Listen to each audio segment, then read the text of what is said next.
This video showing the moments before an Austin police officer shoots and kills a man. A major development today in that case. An APD officer who shot and killed a man last year will not face any charges. Officer Eric Copeland shot Amid Bradley 3 times in April of 2012. A Travis County grand jury has decided not to indict the officer after hearing from witnesses and looking at the video.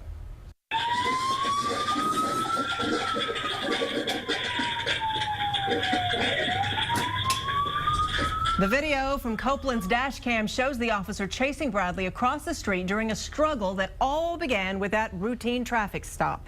KXAN's Chris Sadeghi has more on what the grand jury heard and saw that all led to this decision. Yeah, the grand jury talked to the officer, they talked to Amid Bradley's mother, but the key witnesses may have been the neighbors who said the officer looked like he was in some trouble. The dash cam video starts with Copeland stopping Bradley on a noise violation near 51st and Manor. When he asked him to get out of the car, Bradley takes off.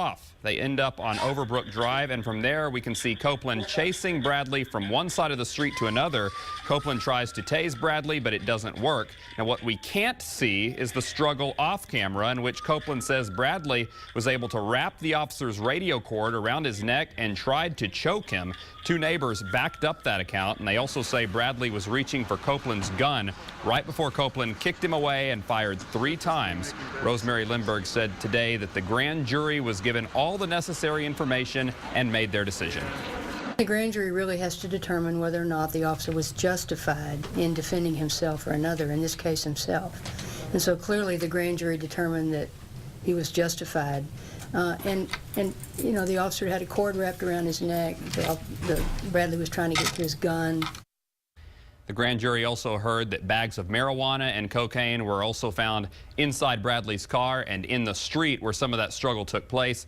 A toxicology report also found several illegal substances in Bradley's system, and officers who arrived to help Copeland did try to give CPR to Bradley, but were not able to revive him. Well, that happened 16 months ago, and you may recall that Bradley's shooting happened just a few hours before a gunman shot and killed an Austin police officer. Senior officer Jaime Padron was shot and killed inside a North Austin Walmart store. His accused killer, Brandon Daniel, is expected to go on trial sometime next year.